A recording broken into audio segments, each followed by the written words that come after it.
여러분 안녕하십니까? 박상규입니다. 북한의 핵무기 사용을 상정한 핵작전 시나리오 훈련이 내년 한미연합연습에서 처음으로 실시됩니다. 이런 발표가 나오자 북한은 17일 밤부터 18일 아침까지 동해상으로 단거리, 장거리 미사일을 잇따라 발사했습니다. 올 한 해 우리 정부의 성과를 돌아보는 집중결산 2023. 오늘은 대한민국 1호 영업사원을 자처하며 세계를 누빈 윤석열 대통령의 경제외교 성과를 집중 분석해 드리겠습니다. 먼저 시사평론가 고성국 박사와 함께하겠습니다. 어서 오십시오. 안녕하십니까? 네, 말씀드린 대로 북한이 일요일 심야부터 월요일 아침 사이에 동해 쪽으로 단거리 그리고 장거리 미사일, 즉 ICBM을 연이어 발사했습니다. 어제 밤은 뭐 예상이 좀 됐다 하더라도 오늘 아침 발사가 주목되죠? 예, 그렇습니다.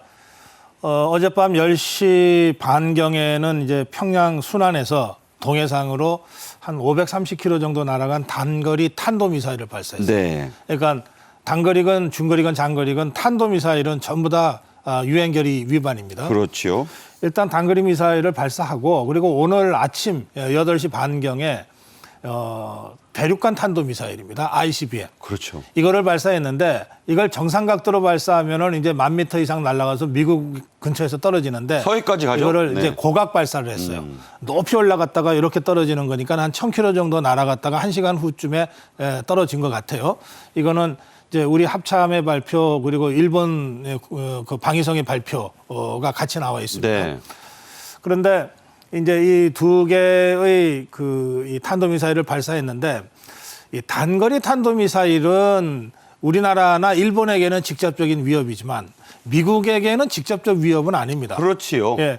그러나 아무리 고각 발사라 하더라도 ICBM 대륙간 탄도미사일을 발사하는 것은 미국한테 직접 위협을 주는 거거든요. 그렇죠. 그러니까 이제 지금 김정은이가 대한민국과 일본을 위협하는 것을 넘어서 미국을 직접 위협해서 어떻게든 미국으로 하여금 행동을 이끌어내야 되겠다. 네. 이런 의도를 가지고 일단 어젯밤 그리고 오늘 아침에 무력 도발을 감행한 겁니다. 네.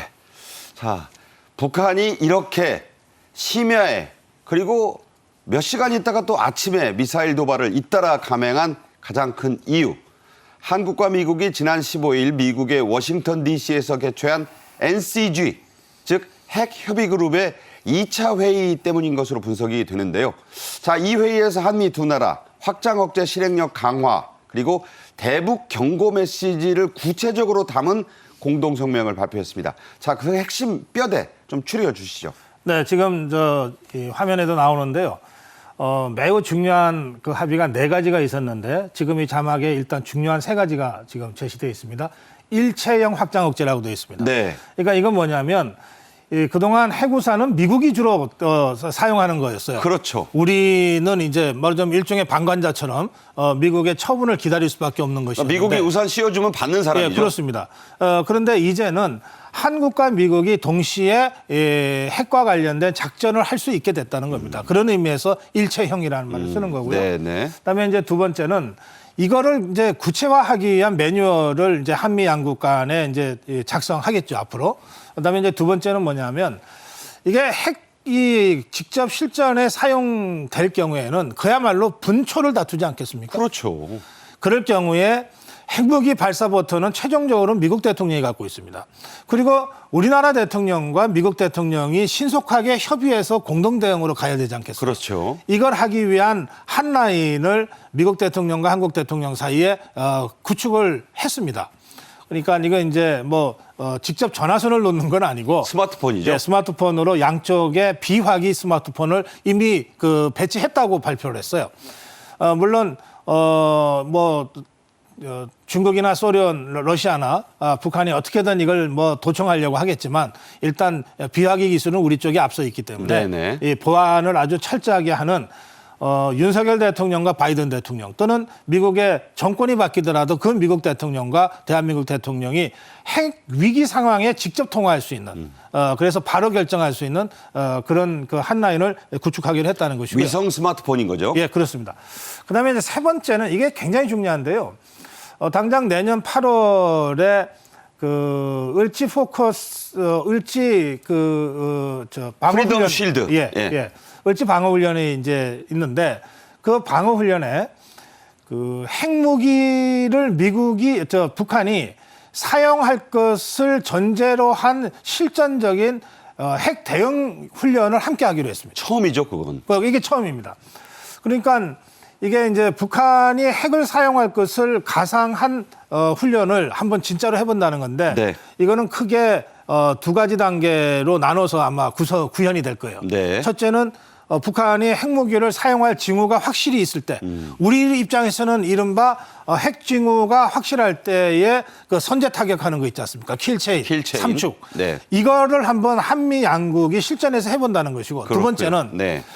어찌어찌해서 북한이 발사한 핵무기가 우리 영토에 터졌을 때 네. 그때 이것을 어떻게 대처할 것이냐. 이거는 뭐 가상 시나리오는 수많이 제시가 돼 있지만 네네. 실전에 이것을 막상 해본 적은 없거든요. 없죠. 예, 그러니까 이걸 하면서 어떻게 대응하고 반격할 거냐. 네네. 그래서 완전히 우리가 그동안 뭐 수십 차례 공언했어요. 미국에서도 우리에서도 북한이 핵무기를 사용하면 그날이 북한 정권이 지도상에서 사라지는 날이다. 정말. 예. 근데 이거를 정말 실전 속에서 이렇게 종말시키겠다라고 하는 것을 훈련하는 거죠. 네. 이런 내용들이 담겨 있는 연습을 하기로 한 겁니다. 이게 이제 세 가지고 네. 이 자막에 나와 있지 않은 또 한 가지는 뭐냐면 지금까지 두 차례에 걸친 NCG 협의는 우리나라의 국가안보실, 미국의 국가안보보좌관실이 했어요. 이거는 회의 구조입니다. 네네. 집행 구조가 아니잖아요. 그렇죠. 세 번째부터는 어떻게 하냐? 국방부가 하기로 했어요. 이제 실전으로 들어가는 거니까 국방부가 앞으로 NCG의 주체가 되는 겁니다. 네네. 그 점이 굉장히 중요한 변화라고 할 수 있습니다. 상설적으로 양국의 국방부 장관이 이제 실행 주체가 된다. 이 의미도 설명해 주셨어요. 자, 이 NCG는 지난 4월 한미 정상회담에서 미국에서 열렸죠. 윤석열 대통령과 바이든 미국 대통령이 채택한 이른바 워싱턴 선언에 따른 협의체입니다. 당시 윤 대통령이 한 NCG에 대한 설명 직접 들어보겠습니다. 미국의 핵무기를 포함하여 동맹의 모든 전력을 사용한 신속하고 압도적이며 결정적인 대응을 취하기로 약속했습니다. 바이든 대통령님은 한국에 대한 철통 같은 확장 억제 공약을 재확인했습니다. 한미 양국은 새로운 확장 억제 시스템을 구체적으로 작동시키기 위해 핵 협의 그룹을 창설하기로 했습니다. 네, 벌써 8개월 전입니다. 바로 이 워싱턴 선언에 따른 NCG 1차 회의는 지난 7월이었죠. 서울에서 열렸습니다. 당시 김태효 국가안보실 1차장이 했던 발언 이어서 들어보겠습니다. 핵 작전 시에 미국의 핵 자산과 한국의 비핵 자산이 실제로 어떻게 합쳐져서 같이 작전을 할 것인지에 대한 계획을 구체화하기로 했습니다. 한미 양측은 NCG가 북한 핵 억제와 대응을 위한 한미 간 핵심적 상설 기구라는 데 인식을 같이 하고 정보 공유, 협의 체계, 공동 기획 및 실행을 더욱 확대, 심화하기 위한 방안을 논의했습니다. 네, 그로부터 5개월, 이번 워싱턴 2차 회의에서 이 확장 억제 계획이 더 구체화가 됐습니다. 지난 1차 회의 때와 비교해서 좀 설명할 필요가 있는데, 자, 고 박사님, 네. 가장 달라진 게 어떤 겁니까? 네, 우선 먼저 보신 화면, 윤석열 대통령의 발언에서 주목할 대목은 어디냐면 신속하고 압도적이며 결정적인 대응 대목이 있습니다. 네. 이거는 북한이 핵을 사용하면 지구상에 북한이라는 존재를 없애버리겠다고 하는 것에 대한 그 강조입니다. 네네. 그리고 마지막에 대통령이 뭐라 그랬는가 하면 구체적으로 작동시키기 위한 NCG를 얘기했거든요. 네네. 그러니까 이 구체적 작동을 위한 논의가 그동안 쭉 있어 왔던 것이고 두 차례에 걸친 NCG 회의를 거쳐서 이제 확정 발표가 된 겁니다. 네. 1차 협의 내용과 2차 협의 내용의 그 결정적인 차이는 뭐냐 하면 1차 협의 내용은 캠프 데이비드에서 윤석열 대통령과 바이든 대통령 간의 그 포괄적인 합의 내용에 대한 구체적인 강론적 점검이었어요. 그런데 그럼에도 불구하고 핵 확장 억제에 대한 수많은 약속에도 불구하고 여전히 우리 국민들 사이에는 저건 약속일 뿐이고 미국이 저렇게 한다고 하더라도 실전이 벌어지면 과연 미국이 어떻게 할지 모르는 것 아니냐. 이런 일말의 의구심과 불안이 계속 있었거든요. 이 부분을 확실하게 해소시킨 것이 이번에 워싱턴에서 열린 2차 NCG 협의입니다. 아까 제가 네 가지로 중요한 내용을 전해드렸는데 말하자면 구체적으로 한국과 미군이 그 매뉴얼 차원에서 그 핵확장 억제를 협의했다는 것이고요. 네네. 그리고 미국 대통령과 한국 대통령과 미국 대통령 간의 핵위기 시에 바로 가동이 가능한 한 라인을 설치했다는 것이고요. 그리고 세 번째는 당장 구체적인 매뉴얼에 입각한 훈련을 핵 위기 대응에 상응하는 훈련을 내년 8월에 을지 프리덤 쉴드 훈련 때부터 하겠다는 겁니다. 그리고 이걸 하기 위해서 이제 더 이상 테이블에서 논의만 하고 있지 않겠다. 국방부가 책임지고 실전 속에서 점검하고 개선해 나가겠다. 이것이 2차 NCG의 합의의 핵심이기 때문에 이제 기획 단계에서 실행 단계로 옮겨졌다. 네. NCG 1차 NCG는 기획을 했다면 2차 NCG는 실행 계획을 세운 것이고 이제 내년 8월에 실제로 이게 실행에 옮겨지면서 계속해서 이제 업그레이드가 되어 나갈 겁니다. 네, 그렇군요.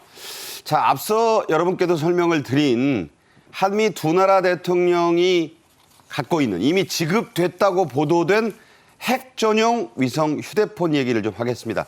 이미 각각 지급받았다고 하는데 자, 어떻게 쓰인다고 봐야 되나요?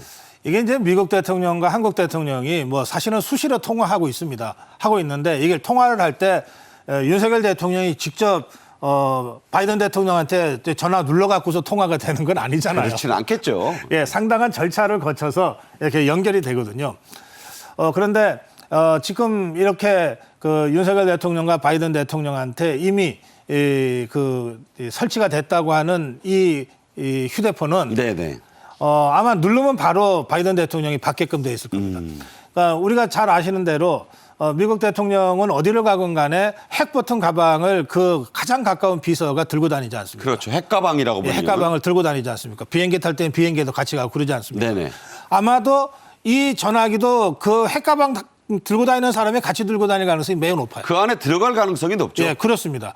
왜냐하면 지금 핵전쟁 위험은 사실은 한반도 말고는 다른 지역에는 거의 없거든요. 아무리 뭐 이스라엘이 하마스와 전쟁을 해도 핵이 사용될지 모른다는 우려를 하는 나라는 한 군데도 없지 않습니까? 그렇죠.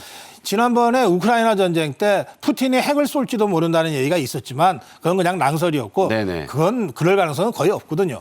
반면에 지금 북한은 계속해서 핵 위협을 하고 있고 실제로 핵을 사용할 위험성이 상당히 높은 지역으로 지금 전 세계가 보고 있잖아요. 오늘 아침에 ICBM 쏜 것도 그런 예잖아요. 네, 그렇습니다. 네. 그러니까 이 상황에 대비해서만 사용되는 것이 이번에 윤석열 대통령, 바이든 대통령한테 설치된 핵 위기 라인이거든요. 그러니까 이건 제가 보기에는 거의 핵가방과 같이 들고 다닐 가능성이 많고 들면은 바로 통화가 되는 적어도 핵 위기와 관련해서는 네네. 그렇기 때문에 사실은 1분 1초를 다투는 이 핵위기이기 때문에 이 한 라인을 장착했다고 하는 것은 직접적으로는 김정은이한테 대한 매우 심각한 위협이 될 겁니다. 네. 김정은이는 느낄 거예요. 아, 이거 내가 핵무기 갖고 잠깐 자칫 잘못 판단해서 이거를 하려고 그러는 순간 두 정상이 통화해서 이거 선제 공격해야 되겠다. 네. 라고 하는 순간 자기는 없어지는 거거든요. 미주리함에서도 쓸 수 있잖아요. 요즘 그렇습니다. 부산에 있는. 예, 그런 점에서 그냥 이게 뭐 한국과 미국 대통령 간의 커뮤니케이션을 원활하게 하기 위해서 이런 차원의 문제가 아닙니다. 네네. 이거는 직접적으로 김정은이가 위협을 느낄 수밖에 없는 그런 전략적 어떤 무기의 장착의 의미를 갖는다. 그렇게 말씀드릴 수 있습니다. 네. 방금 고 박사님 설명을 들으셨지만 이 한미 정상 간의 휴대폰은 물론 위성으로 연결된 전화일 겁니다. 아까 비화기란 말씀을 하셨는데 이런 보안이 고도로 요구되는 전화에는 비화기, 코드를 여러 번 베베 꼬아가지고요. 일반인은 도저히 들을 수 없는 장치를 합니다. 하지만 또 감청 기술도 자꾸 발전하고 있기 때문에 북한은 물론이고 특히 러시아, 중국의 위성 감청이 좀 걱정이 됩니다. 보안 문제는 어떨까요? 이렇게 보셔야 될 겁니다. 그러니까 이제 윤석열 대통령이 바이든 대통령하고 위성으로 통화를 한다 그러면 이게 어쨌든 전자 신호가 가는 거 아닙니까? 이 전자 신호가 가는 것을 무슨 공중에서 포착해서 감청하는 건 거의 불가능할 거예요. 네네. 그러면 결국은 이 전화 거는 이 전화기와 받는 전화기를 감청한다는 뜻이 되거든요. 그런데 이럴 경우에 우리 대통령 행사에도 보면은 그 행사 주변 일대가 일반인들이 갖고 있는 이 전화기가 불통됩니다. 안 되죠. 이게 네. 그 방해 전파를 이렇게 사서 일종의 안전 차단하죠. 네. 세이프 존을 만들어 주거든요. 그러니까 이런 방식의 감청 방지 장치들이 작동되고 여기에 더해서 조금 전에 자막에도 나왔습니다만 이게 뭐 저는 뭐 이 한라인폰이 도감청될 가능성은 거의 없다고 봅니다. 기술적으로. 네네. 그런데 만에 하나 도감청 된다고 칩시다. 그러나 이게 1분 1초를 다투는 그 시각에서 매우 중요한 어떤 결정을 두 대통령이 내리는데 벌써 한들. 이걸 한들 네. 뭐 푸틴이 했든 뭐 시진핑이 했든 한들 저것들이 그거 가지고 어떻게 하겠어요. 이미 실행에 들어갔을 텐데 우리는. 네. 그런 점에서 이 도감청 문제는 크게 걱정 안 하셔도 된다. 그런 말씀을 드리고 싶네요. 네. 자, 과거에 미국이 약속했던 단순한 핵 우산이 있죠. 핵 우산을 미국이 씌워주면 우리는 그 밑에 서 있는 겁니다. 이런 개념이라면 가장 이번에 달라진 건요. 한반도 핵전쟁을 전제한 상정한 한미의 공동훈련을 실행한다는 겁니다. 내년 8월에 UFS가 있는데 당장 이 자유의 방패 훈련에서 이 핵전제 작전 시나리오를 연습한다는 건데 이건 어떻게 이루어진다고 봐야 합니까? 네, 지금까지는 그 확장 억제에 대해서 미국 대통령과 주요 관계자들이 여러 차례 강조하고 약속했지만 비유하자면 말이죠. 이 싸움은 우리가 하고 뒤에 든든하게 서 있어 주겠다는 거예요. 네, 그러니까. 뒤에서 우산을 받쳐주거나 하는 겁니다. 이번에 훈련을 같이 한다는 건 뭐냐면 바로 옆에 같이 쓴다는 거예요. 아, 예, 뭐 팔짱을 껴고 같이 쓴다는 거예요. 그런 차이가. 예, 그 점에서 비록 핵무기의 소유는 미국이지만 북한으로 인해서 발생한 핵 위기 때는 그 미국의 핵무기를 우리가 함께 사용한다는 것을 확실하게 행동으로 보여준다는 뜻입니다. 네네.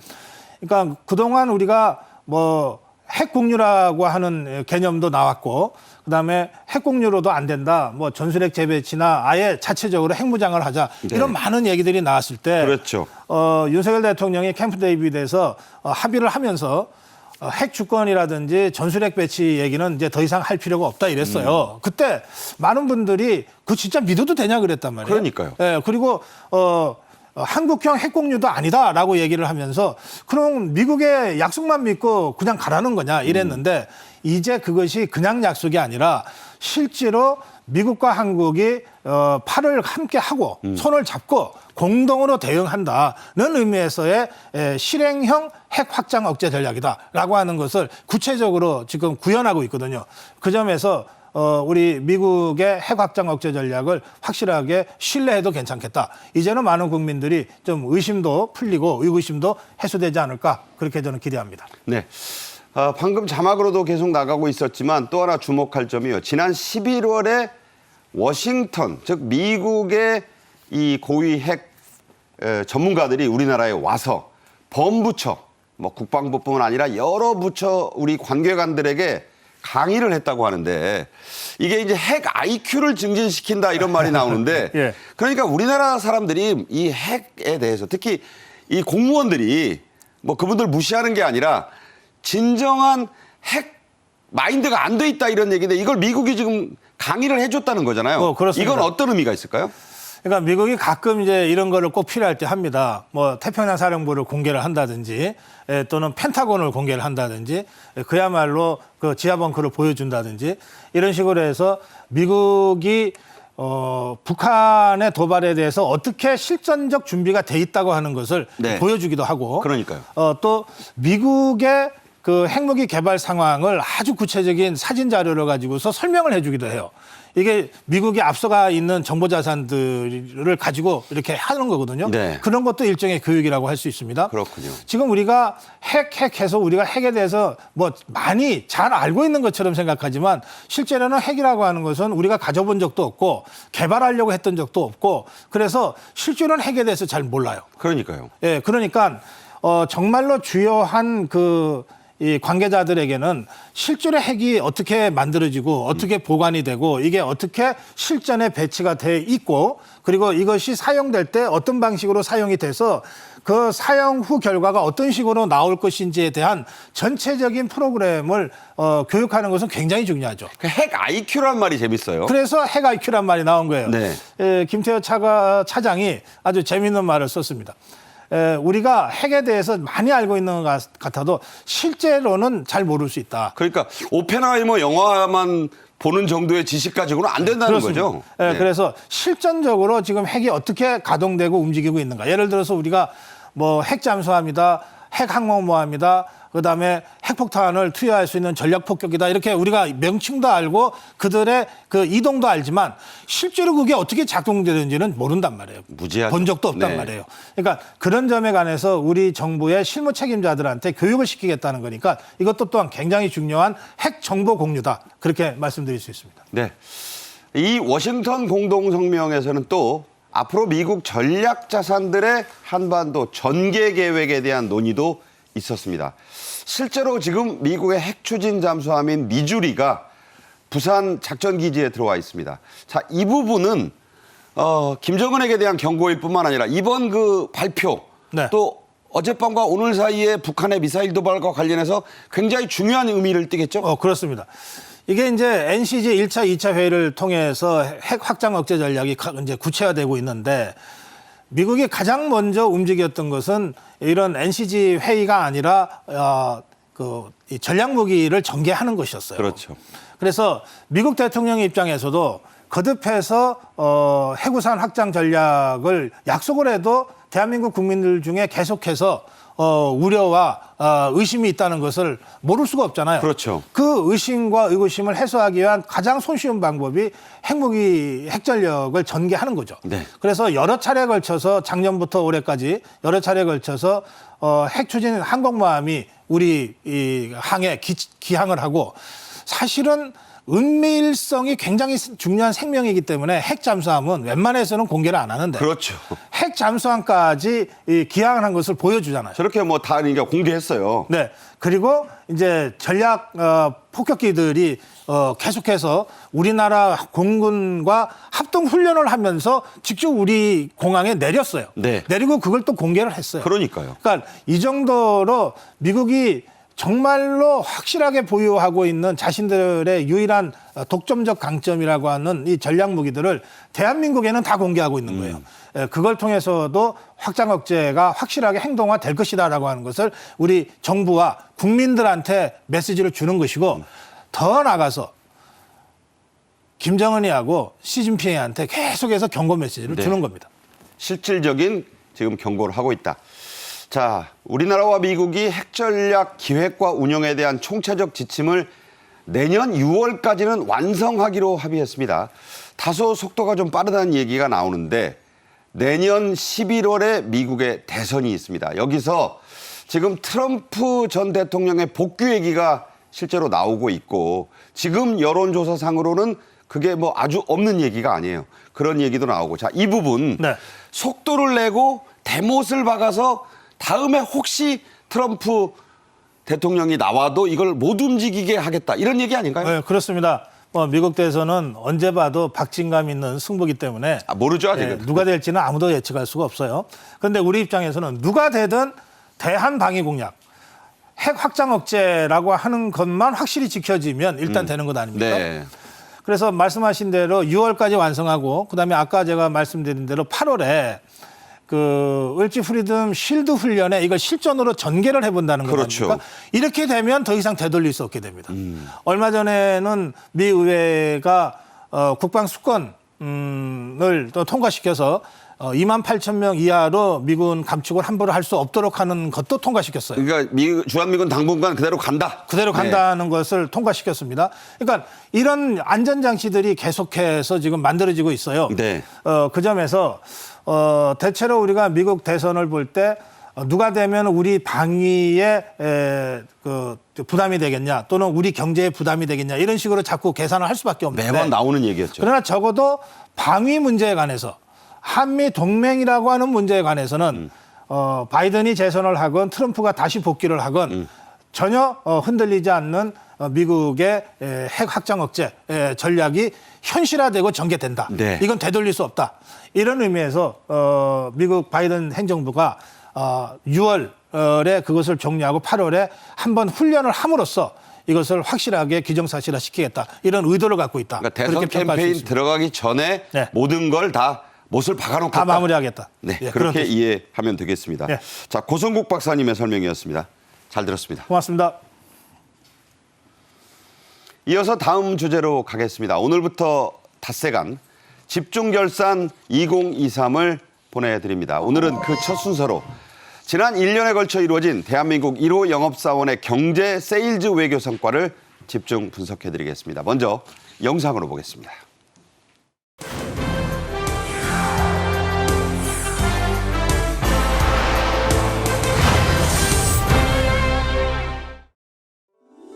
저부터 대한민국 1호 영업사원으로 신발이 닳도록 뛰고 또 뛰겠습니다.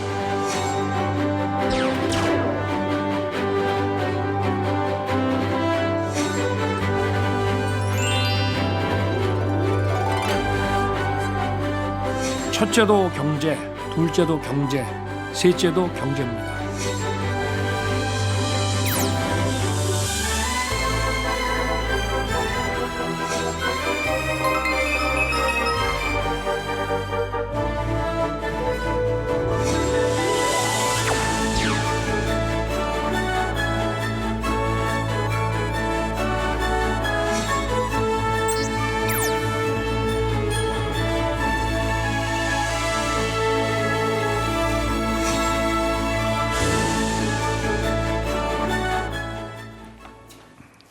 네, 이 주제는 최양호 기업정책연구원장과 함께하겠습니다.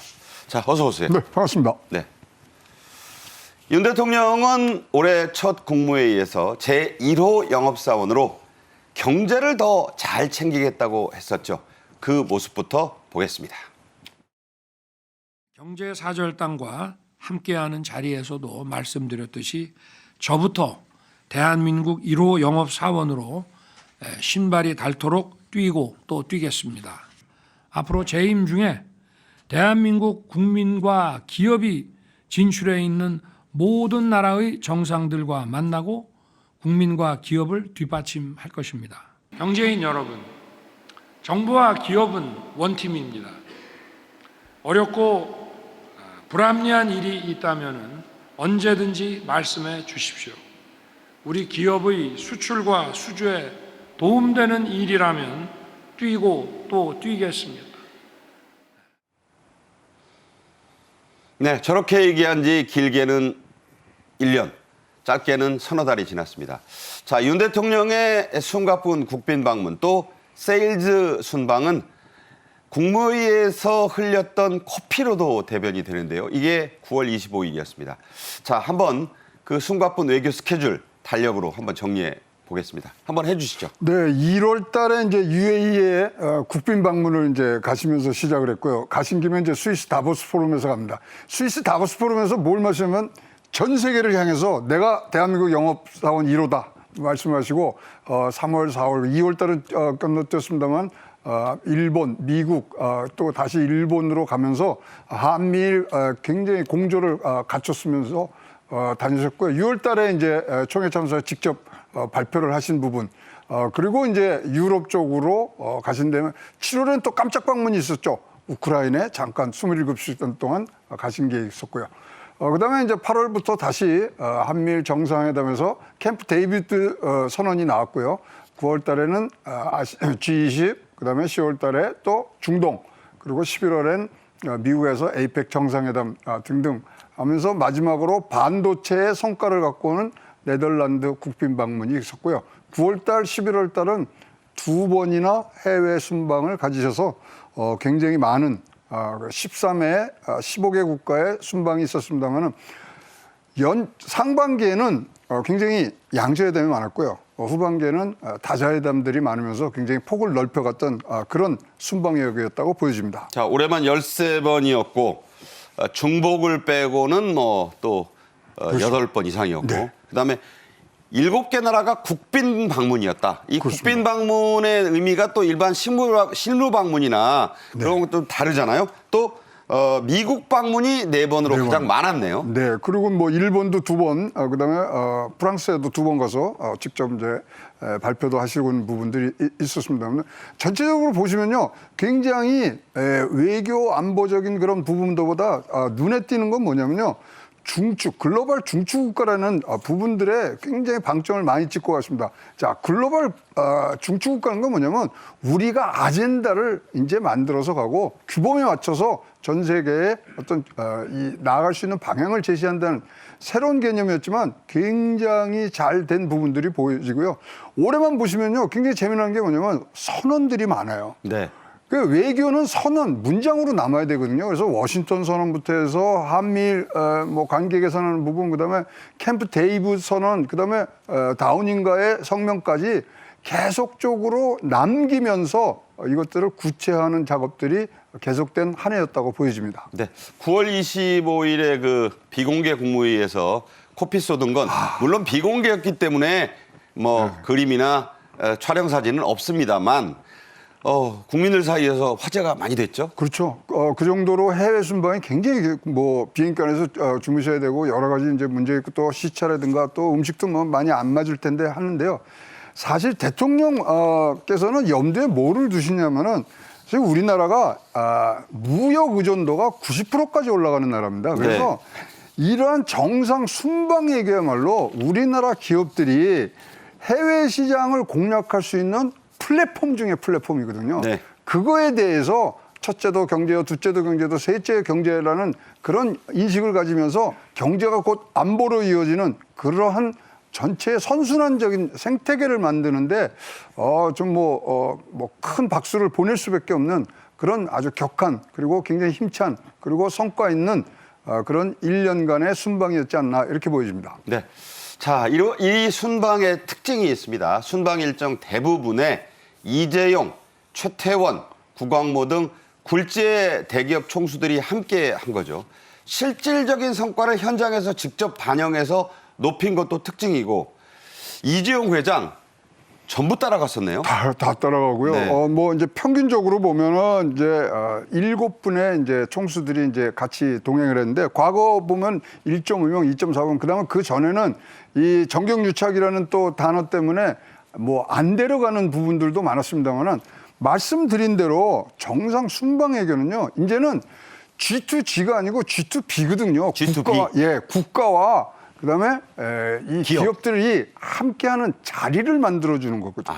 거버먼트 투 비즈니스. 네. 그래서 이것이야말로 플랫폼 중에 제일 좋은 플랫폼입니다. 거기다 대통령께서 같이 자석을 한다는 것은 보증해 준다는 거거든요. 그런 것들이 굉장히 우리나라에 필요했던 그리고 지금 경제가 굉장히 나쁜 상태에서 이렇게 전 순방을 하는 부분들도 너무 좋았지만 우리가 경제에 관해서는 우리가 우리 스스로의 어떤 방향성과 우리가 끌고 나가는 힘이 별로 없는 나라 아닙니까? 무역 의존도가 높다는 것 자체가 거기에서 이제는 패턴을 바꿔서 선제적으로 우리가 규범을 정하는 나라로 바뀌는 그런 전환기적인 어떤 주춧돌을 놓은 거 아닌가 저는 뭐 그렇게 판단하고 있습니다. 네. 자, 한 가지 또 지적할 점이 민주당 등 야당에서는 대통령이 해외 순방에 나라 세금을 너무 많이 썼다고 줄기차게 비판하고 있습니다. 이에 대해 대통령실은 투자를 멈추는 게 오히려 나라의 손해라고 반박했습니다. 자, 숫자로 한번 따져봐야 될 텐데 어떤가요? 뭐 야당의 이런 뭐 논평은요 답할 가치가 하나도 없다고 생각합니다. 뭐 예를 들어서 578조 예비비도 이제 더 쓰고 그랬지만 갖고 온 게 107조가 되는데요. 그러면 분명히 뭐 우리가 그냥 쉬운 말로 남는 장사 했고요. 아까도 말씀드렸지만 우리는 해외와의 관계로 해서 경제가 살아나는 구조거든요. 그러기에 굉장히 큰 플랫폼, 기업인들이 뛰어놀 수 있는 운동장을 만들어준 건데 답할 가치 하나도 없다고 생각합니다. 네. 해외 순방의 경제적 가치는 나가서 얼마를 벌어왔느냐를 봐야 되지. 그렇죠. 가서 돈 쓴 것만 뭐라 그런다면 뭐 국내만 돌아야 되느냐 이런 얘기도 있어요. 아니 그러니까요. 돈 안 쓰고 해외 순방 가면은 가서 홈런만 하고 오는 거예요. 그러려면 왜 갑니까? 가서 돈 쓰고 그거에 대한 그 아주 배가 되는 그런 국부를 창출해서 들어오는 부분들이 이것이야말로 세일즈 영업사원 세일즈 1호로서 하는 일이고 우리 국가가 나가야 되는 지금 구조적인 그런 부분까지도 굉장히 좋게 하는 플랫폼 역할을 굉장히 했다고 보여집니다. 네. 돈을 쓰더라도 더 많은 돈을 벌어오고 국격을 높이는 부분도 같이 봐야 된다는 그런 말씀이었습니다. 전체 투자 유치액 가운데 가장 많은 투자를 끌어들인 나라 한번 저희가 살펴봐야 될 것 같은데 어디였습니까? 이제 중동에서 많이 이제 들어왔고요. 특히 이제 UAE 같은 데는 39조, 그다음에 사우디 뭐 이런 데 다 보면 65조. 사우디는 연으로 따지면 107조니까 UAE하고 합치면 저것만 해도 150조가 넘네요. 150조가 넘고요. 근데 사우디 같은 경우는 작년 연말에 또 와서 300억 달러를 또 했지 않습니까? 그런 걸로 따진다면은 이게 얼마 500억 썼다고 지금 비난할 일이 아니라 그거는 필요 경비고요. 이렇게 해서 성과가 지금 나오는 부분들은 굉장히 지금 빠른 속도로 성과가 나오고 있기 때문에 더욱더 기대가 되고요. 2024년 여기에서 우리가 다시 한번 발판을 다질 수 있는 그러한 디딤돌이 생기는 그러한 중동에서의 쾌거라고 보여집니다. 네. 자, 특히 올해 마지막 순방국이었던 네덜란드 얘기를 많이들 하고 있습니다. 투자 유치를 한 액수보다 이른바 세계 최초로 나라 간에 맺은 반도체 동맹 이게 더 큰 성과다. 이렇게 얘기하는데 이 의미가 어떤 겁니까? 이거는요. 첨단 제조 기술과 생산 기술과 첨단의 장비 기술이 맞춰져서요. 이게 저희는 제 기준으로 봐서는 세계 각국이 이거를 탑라인으로 정했다는 것 자체가 굉장히 이례적인 일이라는 걸 봤을 때 이 성과 중에는 가장 큰 성과고요. 또 일견 국내에서는 그럽니다. ASML이 무슨 교육 시설 하는 거, 교육 장비 하는 거 했는데 또 1조짜리에서 그거 중복되는 거 아니에요? 완전히 다른 겁니다. 그러니까 알고 보니까. 민주당이 네. 처음에 이거 화성에 짓고 있는 그렇죠. 그거를 부풀린 거 아니냐 했다가 네. 알아보니까 이거 완전 별개고 별개죠. 그래서 민주당이 성명을 내리고 사과까지 했어요. 그렇습니다. 교육 장비 지원을 한 재교육하는 거는 처음에 2,400억짜리고 1조짜리는 뭐냐면 제조 공정, EUB에 대해서 같이 공동 개발하는 프로젝트거든요. 해외에서 자기네 기술을 갖고 와서 나눠주는 게 ASM에서 처음입니다. 그렇기 때문에 이런 부분들은 반도체 동맹에 아주 굉장히 혁혁한 공과라고 보여지고요. 지금 이제 이렇다면은 사실 우리나라가 TSMC나 지금 경쟁국이 많지 않습니까? 거기에 대비해서 굉장히 선두적인 그리고 교두보를 확보하는 부분들이 있고요. 제가 가장 감명스러운 것들은 크림룸 방문하신 거예요. 아니 절대 안 보여줍니다. 절대 안 보여주고 그러니까. 우리가 외부에 이제 우리 집으로 손님을 했을 때 안방은 잘 안 보여주잖아요. 안방은 안 공개하죠. 진짜로 모셔야 될 분들은 안방에다 상을 차리는 거 아니겠습니까? 그거라고 생각을 하시면 되겠습니다. 네. 자, 윤 대통령과 모든 순방에 동행했다고 제가 말씀드린 이재용 삼성전자 회장은 이렇게 윤 대통령과 함께 했던 올해의 순방 성과의 90%가 반도체라고 했습니다. 자, 이 말은 허언이 아니죠? 허언이 아닙니다. 그리고 드디어 이제 삼성전자가 우리 다른 경쟁사들을 이기해서는 2나노를 가야 되거든요. 근데 하이NA라는 EUB를 만드는 그 장소를 지금 망분해서 나왔기 때문에 이제 업무 협약이라든가 이런 것들을 계속하면서 특히 이제 공동연구소까지 한다는 것은 사실 기술로 피를 섞는 거거든요. 따라서 이 부분들은 70% 90% 그러지만 사실은 저는 네덜란드에서 가서 갖고 온 성과는 100% 반도체라고 보여집니다. 네, 저런 장비를 이제 개발하기 위한 공동 연구를 한다는 게 네. 앞으로는 저 네덜란드에서만 오로지 생산하는 저 초정밀 EUV 장비가 네. 삼성전자에서 만들어질 가능성도 있다는 거 아니겠습니까? 그러니까 여기서 이제 같이 그러니까 이런 거는 이제 JDP라 그러는데 같이 삼성에 맞게끔 EUV를 또 만들어 주는 거군요. 그러려면 인력이 교류가 돼야 되고요. 인력 육성을 같이 해야 되고요. 그런 부분들을 했을 때는 이 반도체는 이렇게 협력 맺는 것 자체가 사실 피를 나눈다는 표현이 딱 맞을 정도로 사실 반도체 사람이 하는 거거든요. 거기에다가 이걸 같이 교육을 하고 같이 생산을 만들어 같이 공정을 개발한다. 참 이 반도체 업계에서도 굉장히 드문 사례라고 보여지고요. 앞으로 같이 뭐 반도체 아카데미도 지금 만들어서 한 500명 정도 한다 그러니까 굉장한 성과가 있을 것으로 보여집니다. 네, 바로 그 말씀. 한국과 네덜란드의 반도체 아카데미 이 공동 운영 합의도 큰 성과로 꼽힙니다. 세계 반도체 시장을 선도하기 위해서라는 이 퓨처, 미래를 위한 동맹 효과가 난다는 얘기인데, 자, 석박사, 대학원생을 합쳐서 50명씩이 네. 앞으로 공동 아카데미를 하게 된다면 앞으로의 성과가 더 기대가 되는 거라고 봐야겠죠? 뭐 이제 2나노에서 2나노 앞으로 더 나가서 그다음에 뭐 지금 여러 가지 EUV의 새로운 기술들이 나오는데요. 지금 보면 한국산업기술진흥원 KT하고 한국반도체협회하고 운영협회하고 이제 같이 한국 쪽에 이제 어떤 핵이 되고요.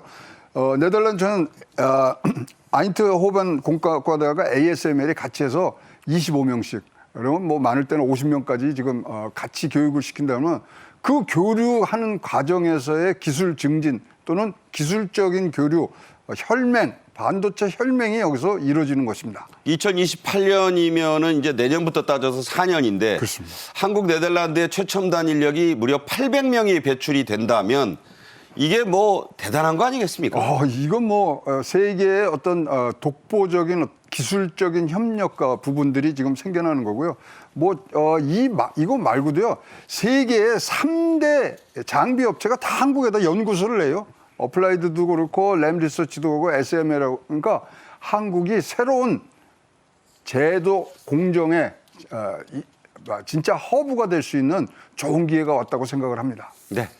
자, 이런 성과와 함께 올해 윤 대통령이 UAE, 사우디 순방을 통해서 제2의 중동붐을 다시 일으켰다는 평가를 받습니다. 윤 대통령은 올해 초에 국무회의에서 총성 없는 경제전쟁은 우방과 민관의 협력 없이는 절대로 이길 수 없다고 했었죠. 다시 한번 들어보겠습니다.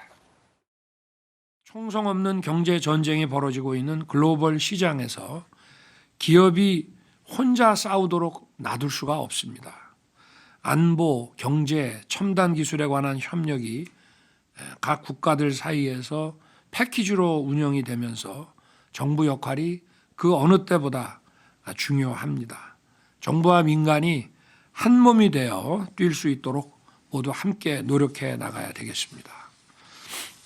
첫째도 경제, 둘째도 경제, 셋째도 경제입니다.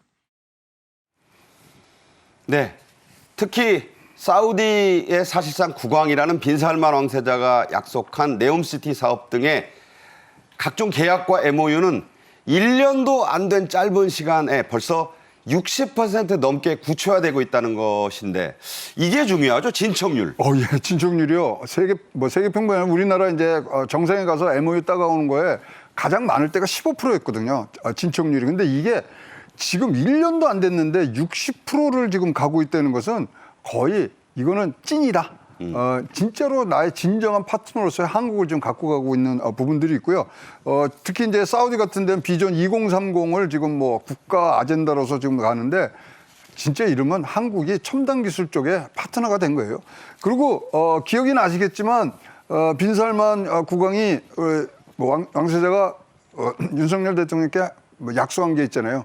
다음번에 오시면 현대 전기차 타고 모시겠습니다. 네. 그런 데서 묻어나오는 부분들이 바로 이런 MOU의 60% 이상의 진척이라고 보여집니다. 네.